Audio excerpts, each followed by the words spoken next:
All right. Thank you for clicking that thumbnail over here. Let's get right into it. I know everybody's talking about, is her name Eboni? I don't know this lady's name. Let me see. I think her name is Eboni Williams. Eboni K Williams. All right.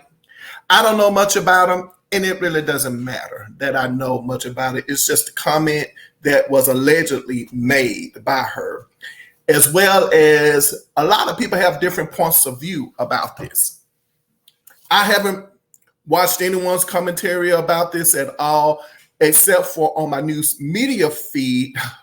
I don't know why I get all this stuff. Like, I don't ask for it. Like, and what I mean by this is, like, I don't follow like the Breakfast Club or anything like that. And it is what it is. But I see a clip of her. And DJ Envy looks like he's not giving her the opportunity to speak at all. But apparently it's something she said, you know, that kind of stepped on some toes, I guess, in the urban Black African-American community, so to speak. So in the clip that I see, he finally gives her the opportunity to make a comment about it. Some people say she's doubled down on the comment, so on and so forth. I don't know. I did try to find the original comment that I guess was supposed to have been made by her. But again, that's neither here nor there. What I'm going to do over here, you guys know I always look at it from a different angle, okay? I'm not looking at it from, you know, newspaper clippings, so on and so forth. I try to take it, apply it to myself, then give it back to you guys from a bigger picture. Now, let me tell you something. I'm just going to say, I want people to understand. I am an individual who happens to work in a certain profession that involves a lot of people. And when I say a lot of people, let's just say pouring into the minds of a lot of people. All right? That's all I'm going to say. And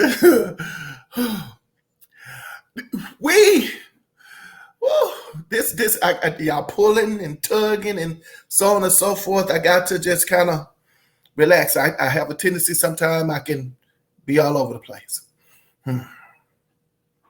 Currently, presently, in the now, I don't know about most school districts, but I will say that when I was in education, a student, the things that go on in education now are not the same. Like, listen, let me tell you something. I got to raise my hand to let you guys know it is not the same. So I'm going to look at it right now. I'm going to take it from an educational standpoint. Then I'm going to take it from an individual standpoint as far as building a career, so on and so forth. You want to stick around. You're going to learn something. Education has changed. We're not doing the same things we did in the 1980s. Matter of fact, we're not doing the same things we were doing in 1996. So over here, I talk about, you know, R&B divas, so on and so forth. So I always say there's a change around 1997, 1998. A shift is happening in the music industry. I always say that, and I don't follow it. I can't get into it.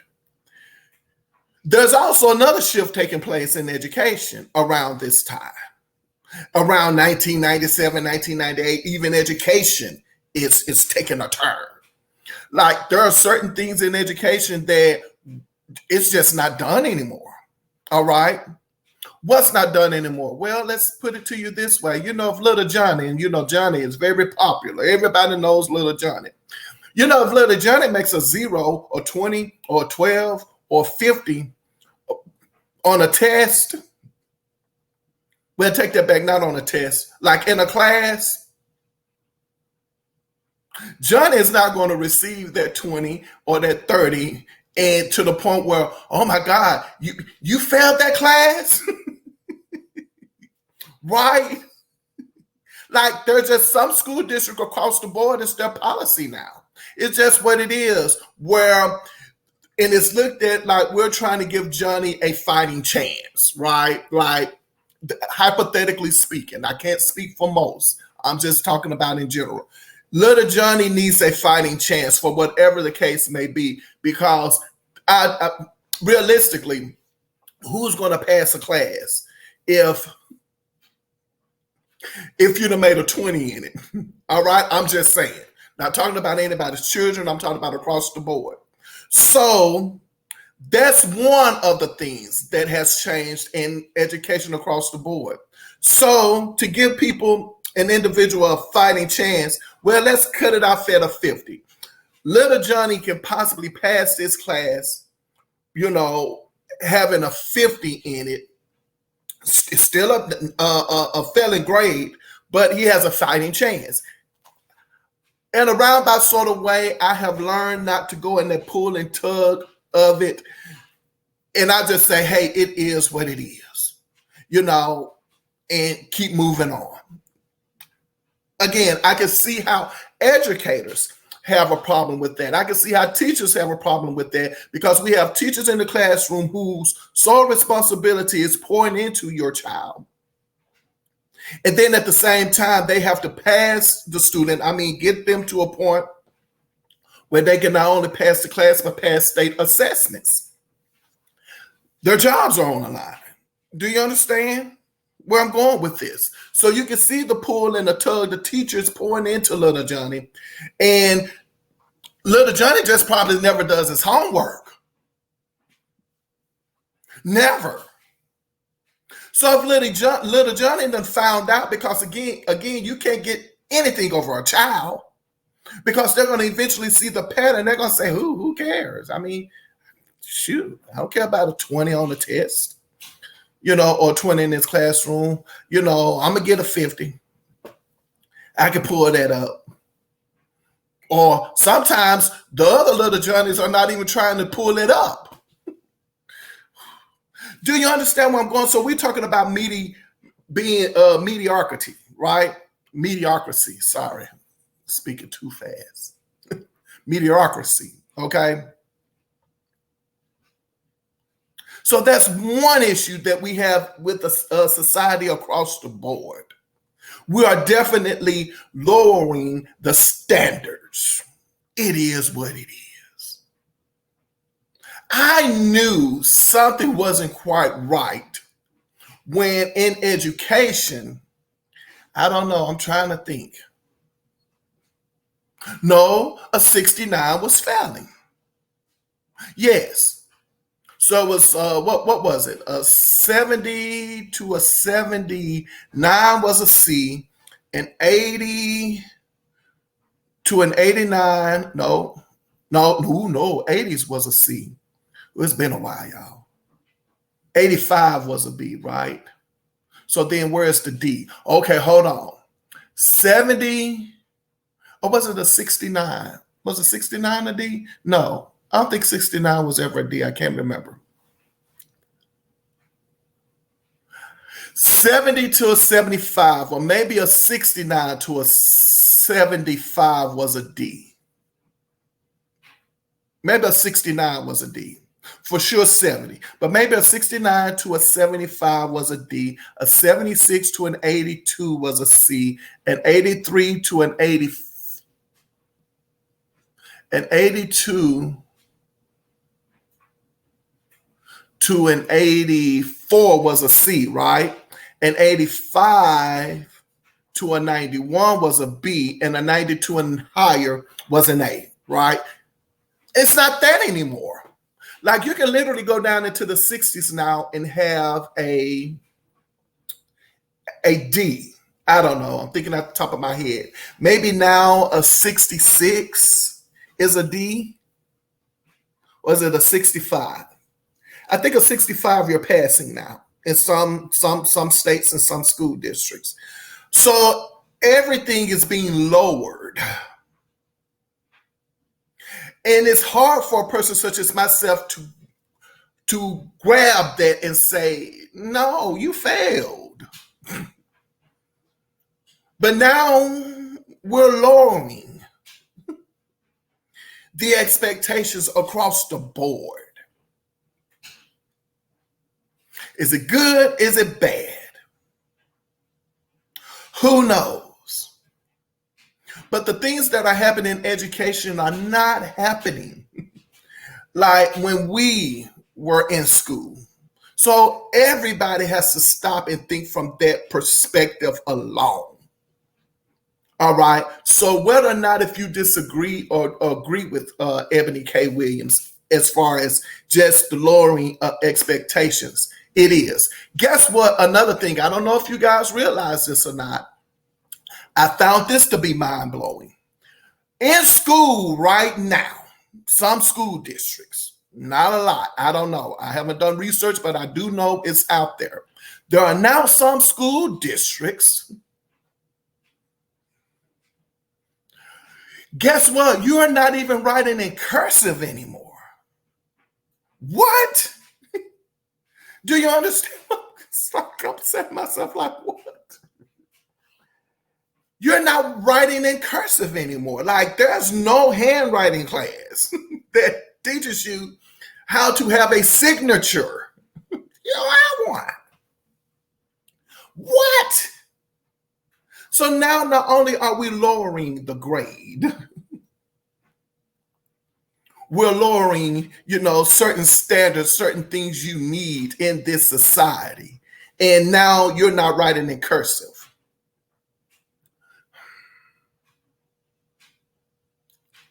And usually, 9 times out of 10, sometimes 10 times out of 10, sometimes 50 out of 10, 50 times out of 10, when it comes to a particular population, a demographic,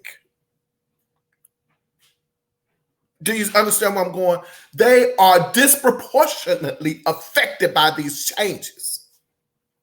Let me help you out with something. I'm gonna learn you something. See, now I'm gonna testify.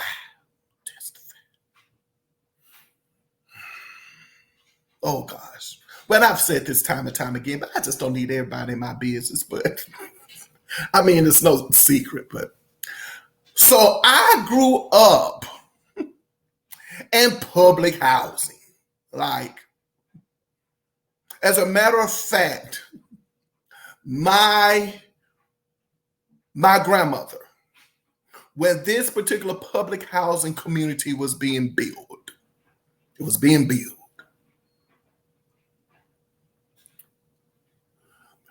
I think my grandmother was one of 4 of the residents in this particular public housing community after it was completed.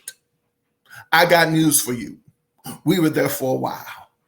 Like I ended up graduating, like we would move in and move out, so on and so forth. But for the most part, I was there from the time that I can remember. Like let's just say, for instance, the 80s, the early 80s, all the way up to pretty much like 1993. Yeah, let's say 1993 or something in that area. My family was in this particular public housing community. And so was a lot of people. Like I grew up with some of these people, like literally, like we were kids and we were there. And we grew up as teenagers. We was there. So I know what public assistance looks like, okay? Now, let's look at it from that standpoint. When my mother, well, let me say it this way. My grandfather had a lot of expectations for my mother. My mother tells this story all the time. Like, he had a lot of expectations for her. He was planning a lot of things for her from what she says. By the time my mother finished high school, before my mother could finish high school, she had her, was it me or was it my younger sister? What's the story? It was either her 3rd child or her 4th child, but I think it was her 3rd child. I think it was me. When she had me, my grandfather told my mother, these are words coming out of her mouth. hey, that's it. Like, I'm done. The plans and expectations I have for you, so on and so forth. Like, you need to go out. You know what I'm saying? Like, you got to take care of your children. You know what I'm saying? And so my mother, from that moment onward, from my understanding, it could have been me or my younger sister. If that was the case, she would have had 4, but she had 3. So by the time she is about to approach her senior year, my mother drops out of high school. My mother says she gets herself a job, and then she applies for public assistance. And she said from that moment onward, all she knew was, I have to take care of my babies.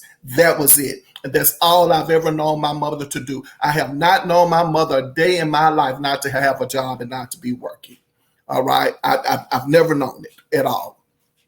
So when it comes to expectations for us, my mother was like, listen, I didn't have the opportunities. Well, no, I had the opportunities that you guys are having right now.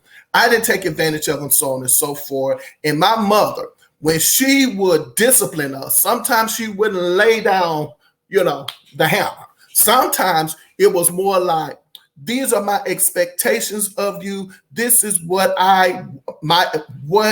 you're going to do in my household. And what she would tell us is, I have 4 children.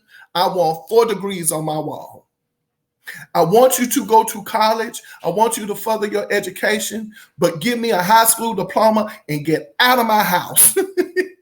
I want you to go to college. I want you to do all those things, but I cannot pay for them, but you're going to do it. That was like sometimes the hammer. And trust me, she wasn't saying it like that, if you understand, because at this moment in time, she's disciplining us. And I promise you, she fought tooth and nail to make sure that we understood that goal. All right. Thankfully, God saw fit. We completed high school. There was one in the bunch that didn't look like they wanted to do right, according to my mother, but she continued to hang in there and told that particular person in the 4 of us, where's my degree? That's all she kept saying. Where is my degree? Like, I'm not settling for anything less. So let's just say that particular person in the group went out and did become licensed in a particular profession. All right. And my mother got her degree on the wall.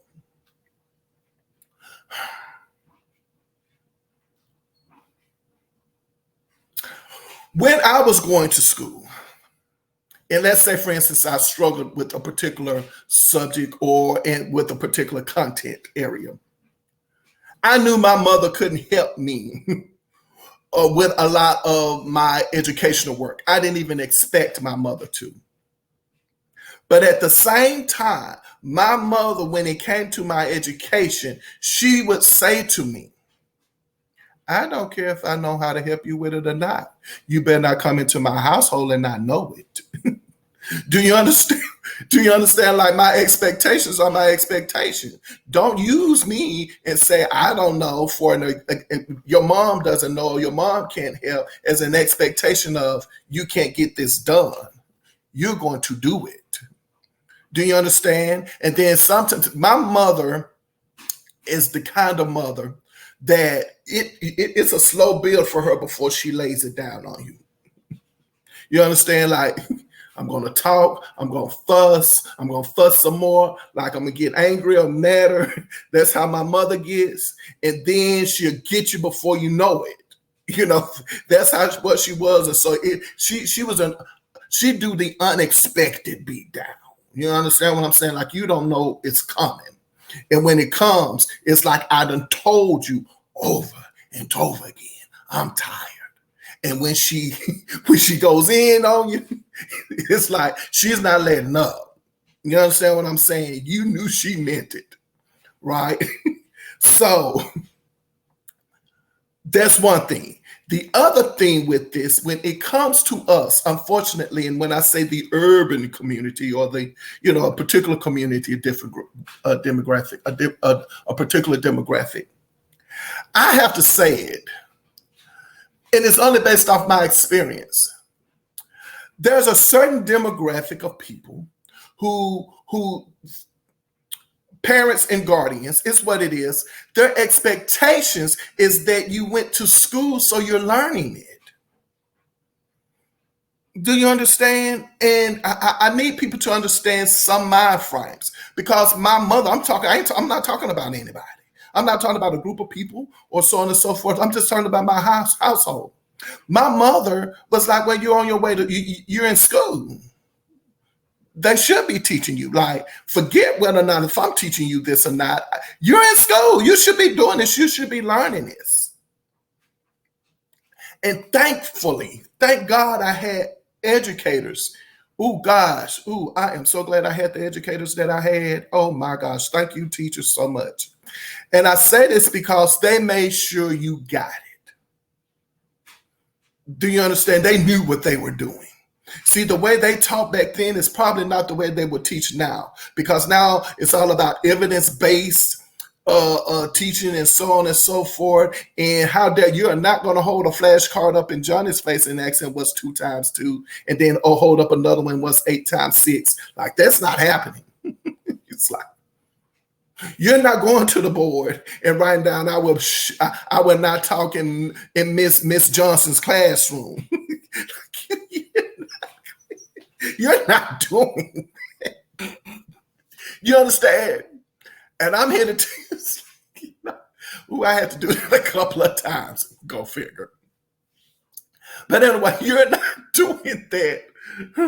Nowadays, like if some school districts are doing it, I don't know if some teachers are doing it, but you're not taking it. I want you to write 100 times I will stay seated. I just can't remember. Oh my gosh. But anyway, so do you understand? So there are parents. So I understand this when it's difficult. Let's go back to that in cursive writing. It's not in the educational system. In some schools, they're not teaching in cursive. When Little Johnny goes home, Little Johnny is not learning in cursive writing. Probably. Now, me, on the other hand, you have to be exposed to it to know that it existed. So for a person such as myself, like if I know that there is in cursive handwriting, and if I see my parent writing in cursive, when they're signing documents and so on and so forth, and I don't know what it is, I'm a very observant person. I go, Mom, what's that? How are you writing like that? And my mom said, oh, baby, that's in cursive writing. I'm giving you a prime example. Like this could be definitely a scenario in my household. And she was like, oh, baby, that's in cursive writing. And she might look at me like, you don't know what this is? I was like, no. No, I am not. She was like, they're not teaching you this in school? No, because again, some parents are dependent on the school system to do everything you expect for the school system to do. So she would be like, okay, come on, baby, let me show you real quick. Then I will start learning how to write, so on and so forth. So we have that disconnect sometimes with certain parents when it comes to education. They just think that the school is teaching them everything, right? And so on and so forth. And then you have those parents, once they find out it's not happening, that they will probably go and take the initiative and say, okay, let me help you get exposed to this, so on and so forth. Then you have that other group of parents who don't know, who can't do it, and don't care if you learn it or not. It's what it is. It's out there sometimes. So in my household, sorry, you guys. So when it comes to my household, I done lost my train of thought. The devil is a lie. So when it came to my household, education was important because my mother told me about it. She spanked me into it. Do you understand? Like what I was going to do, what her expectations were. And for her, unfortunately for me, it wasn't about you getting a particular grade, but it was about you passing the class. We didn't have any... We for the most part, education was expressed, and we tended to do well. And I had an older sister, who's the bookworm, that's what she does. Like she excels. She was in all kinds of clubs, so on and so forth. And, I had the other brother who was the jock in school and all the sports he played and excelled in and so on and so forth. And me, I was just sitting back, just doing my thing, observing, so on and so forth. Like, I was the wild card, like when I popped up, it was like, oh, okay. Oh, okay. You see, and then my other sister, she was just, she was the class clown, But saying all that to say is that we all excelled. We eventually got the expectations from of my mother was those degrees to go to school. So what ended up happening is that I know now where I'm going. Because we were these project kids,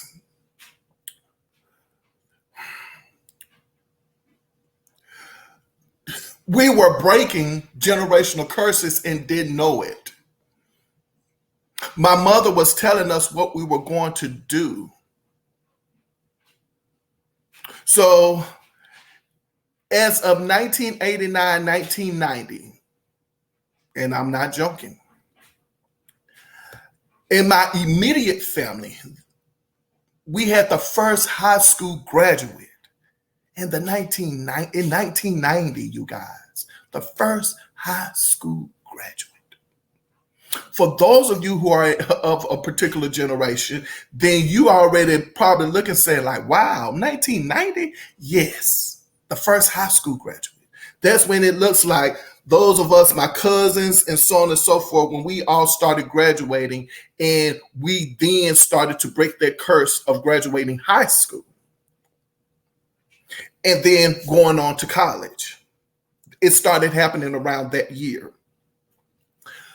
Now, I know for myself and my older sister, we are the two in my immediate family. When I talk about my immediate family, I'm not talking about just my household. I'm talking about my immediate family that I know of. My cousins, nieces, nephews. Do you understand where I'm going with it? My grandmother's sister's children. Do you understand what I'm saying? Like my grandmother's sisters and brothers' children. I could be wrong, but I don't think so. But it's me and my older sister are the two I know who have master's degrees. Matter of fact, we got them the same year. We earned them the same year. So I know the struggle in that because I would often say to myself when I see everybody else excel, and when I say excel or become very successful, no, take that back. It looked like it was smooth for them. That transitioning from I guess you want to call it public housing to graduating high school, from graduating high school to going to college, from going to college to getting your master's degree, to becoming licensed in your profession. I always wonder why it was so hard for me, because it was never hard for me from an understanding or lack of knowledge or not being able to connect it educationally. No, it wasn't that. It was just, it was always a struggle because there was always something getting in the way of it. And so I literally had people tell me, if it was me, I would have given up a long time ago when I start to tell them about the struggle. I had so many reasons to give up. And all I'm here to tell you is that I never looked at them. If something fell through, or if I happened to have to set out of school a particular semester, because remember what I told you, my mother was like, get out my house. And that's what you did. It's like, graduation, you're gone. High school, what you gonna do? You can't stay around here. I'll talk about that also in a minute, because I'm also an advocate for allowing your child to stay in your home after graduation. And I'm going to tell you why, just real quick. Because we already know you're not mentally developed yet to leave the household, not mentally. So from the time you graduate high school to the time you're 25 years of age or 26 years of age, if you are an individual who is in your parents' household, I'm here to tell you that's where you need to be. And I don't understand why some people don't understand. Like, that's when the real world education starts for me. So I tell people all the time, I've had parents come up to me and ask me, like, how you feel, about a child staying home? And I say, please let them stay. I do, because you need to come up with a plan if your child is going to stay in your household after graduation. In my mind, I see the plan as basically being, all right, if I didn't teach you when you was in high school, that's fine. You're going to learn now. All right. I'm going to put you on my credit cards. I'm going to put your name on some of the things that I feel like will build up your credit, but not necessarily hurt mine. So I'm going to show you the importance of this and why it's important. And I'm going to now teach you those life skills that you need to learn in order to be in the real world, so to speak. But you have the safety and the cushion of being at home. So now you go out and get yourself a job. You're not spending this money. No, this is not money you're supposed to spend. This is money now. By the time you become 25, 26 years of age, you're going to have enough money. So now I'm going to help you buy a house.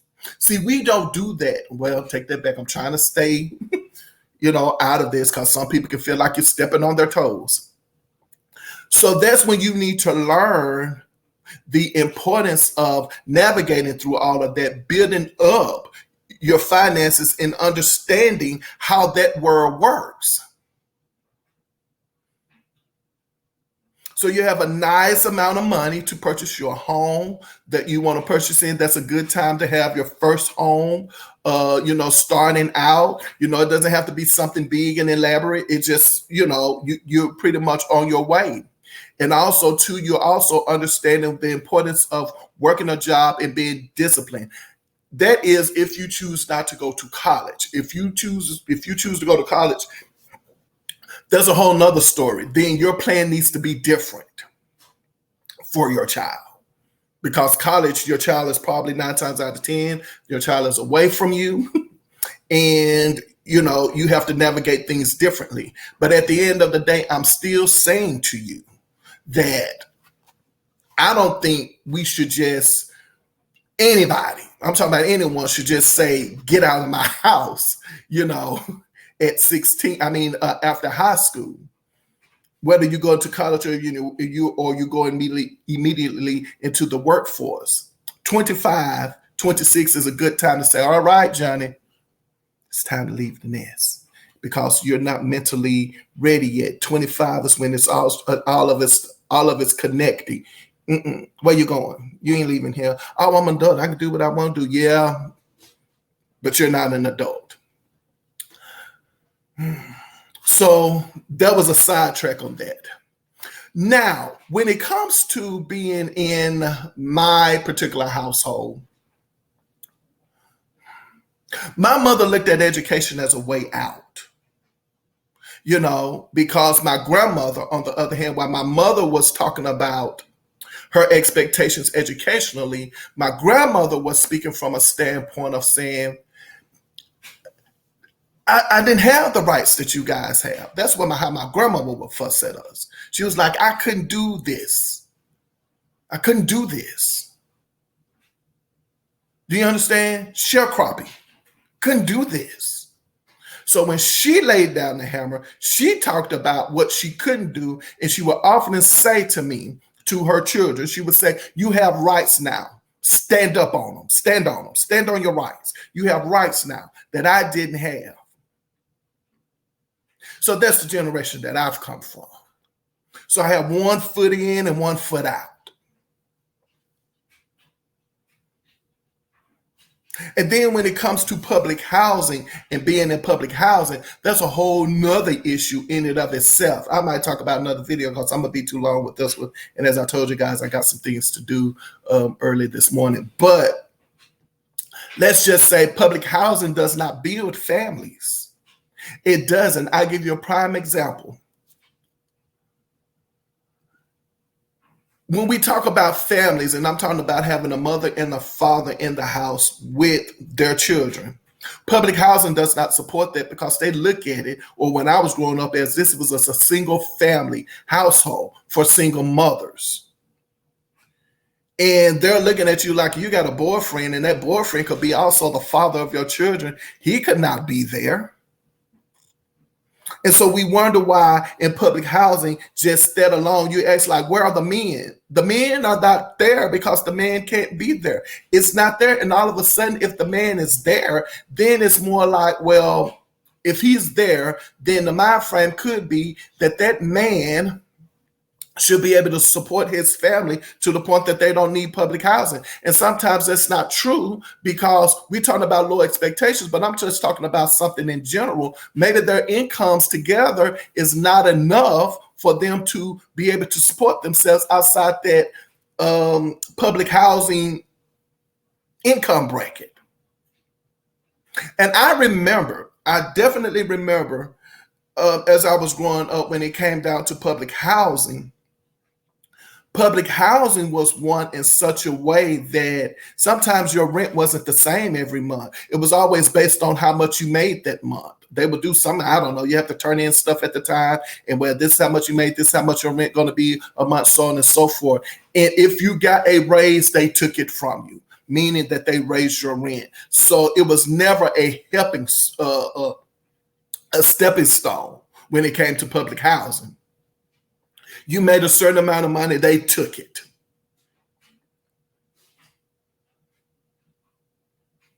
So I can understand the mind frame sometimes of a person. I say I can understand the mind frame. What we do is different. I understand that, but the mind frame is that I always shoot. I mean, if I go to school and this is where I need to be because this is how I can support myself in public housing, but at the same time, if I go to school, then they're going to take from me, or I'm not going to be able to afford to do X, Y, and Z, so on and so forth. I can understand somebody in my frame say, well, I'm better off being where I am and not doing anything that I want to do. But I also understand the expectation is that when if this is something you want, then sometimes you got to, give up some things. And sometimes the struggle does get real. But what do you want? So I guess the struggle in that case would be for a person like myself, when I know, hey, I want to do this, is when I have to give this up, well, I guess I will. So for the next, I don't know, year, 2 years, 4 years, however long it takes, this is what I'm going to do, or this is possible it's going to look like until I get on to the other end.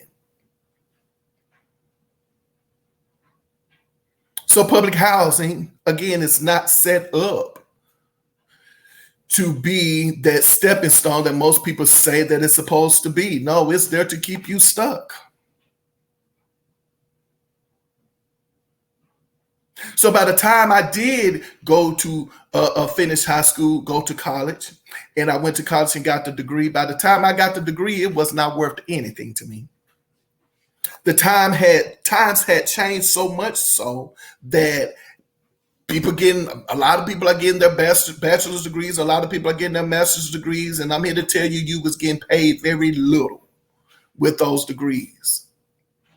So I had to learn how to switch it up very quickly when I realized, I'm like, wait a minute, man. I'm already a liberal arts major. I majored in history. But I wanted to do that. I wanted to be a history professor. I wanted to be the next Eric Michael Dyson Cornel West. That was me. I was on my way. Power to the people.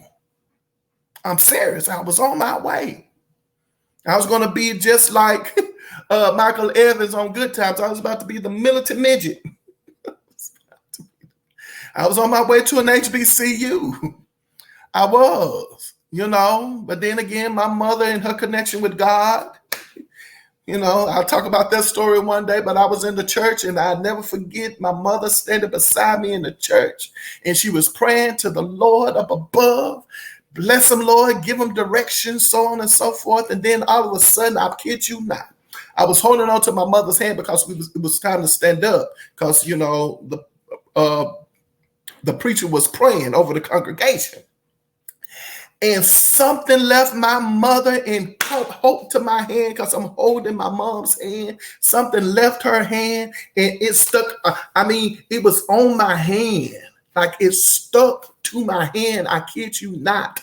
I felt something transfer over to me that felt more like a glow.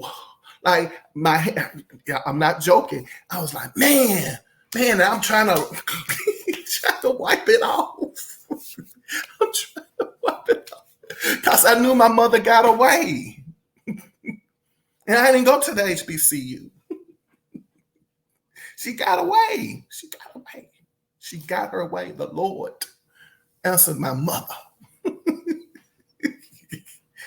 And so I ended up going to a school closer, so on and so forth, but anyway. So thank you, Lord. Thank you. I have no regrets. I promise you it was the best experience of my life. I'm so glad I went there or attended the school. But anyway, so by the time my mother, in her time, education and getting those degrees was the way out. Now it's not. You can get them, and yeah, there are a ticket, there are a way out. But at the end of the day, like from a financial standpoint, oh no. Oh. Do you understand where I'm going? I know everybody probably saying, when are we going to talk about her? We'll get there. So that's it.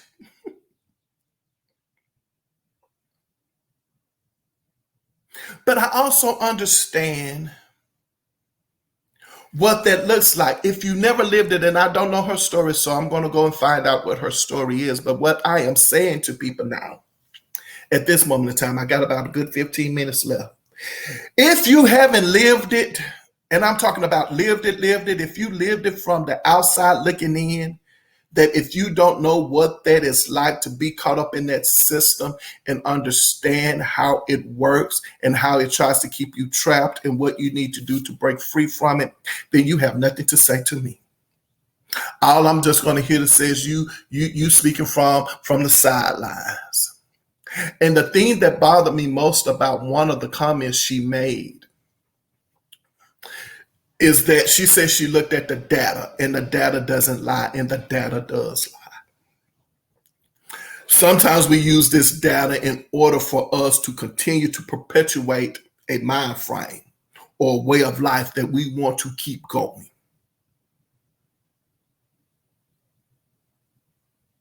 Sometimes we do that. Sometimes we use data to what's the word? What's the word I'm looking for?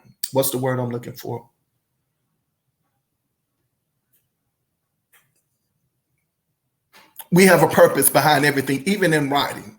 Even as an English minor and a history major, you was always taught what is the person's point of view. What is this person, trying to come up with?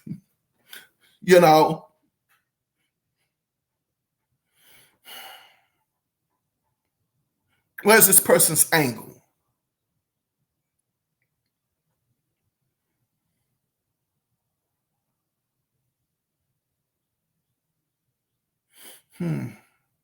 I don't know. I just had a moment where I went into a thought. I have those over here when you go into thoughts.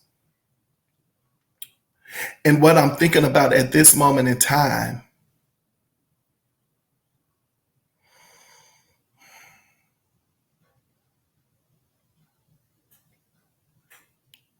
I'm thinking about communities.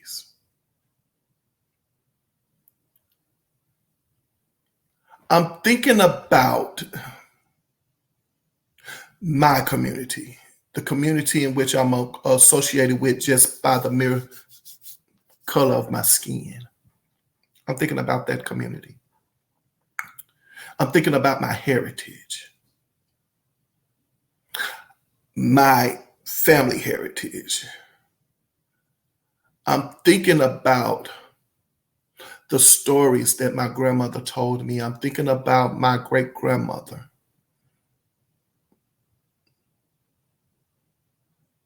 I'm thinking about their parents. I'm thinking about the community as a whole. I'm thinking about the fact that we, as brown and black skinned people, African Americans, I'm thinking about now how we have built communities, our own communities. I'm thinking about the schools in which we build. I'm thinking about the towns and cities that we build, not for other people, voluntary or involuntary. I'm thinking about those communities and schools that we build for ourselves. I'm thinking about how we have always seemed to have to, if we have to get it out the mud, but we'll make it work. I'm thinking about that. I'm thinking about gaslighting. I'm thinking about how when we finally do build and we get things up and moving,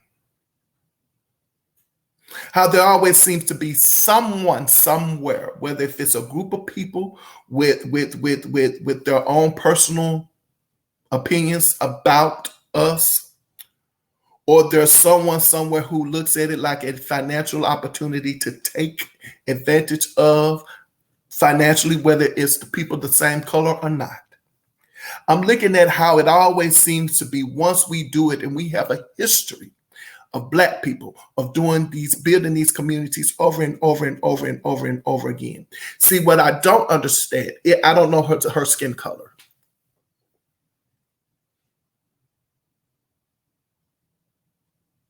I might stop the video right here. I'm going to stop the video right here. I'm going to end the video because I'm about to go into another part of my commentary. Yeah. Well, over here at Pepe La View, and I'm yours truly, Pepe. Remember to put your behind where your heart desires to be. And also remember, whenever I leave my mother's presence, she always tells me, baby, I love you, but remember that God loves you best. And until then, see you next video. You all take care of yourselves.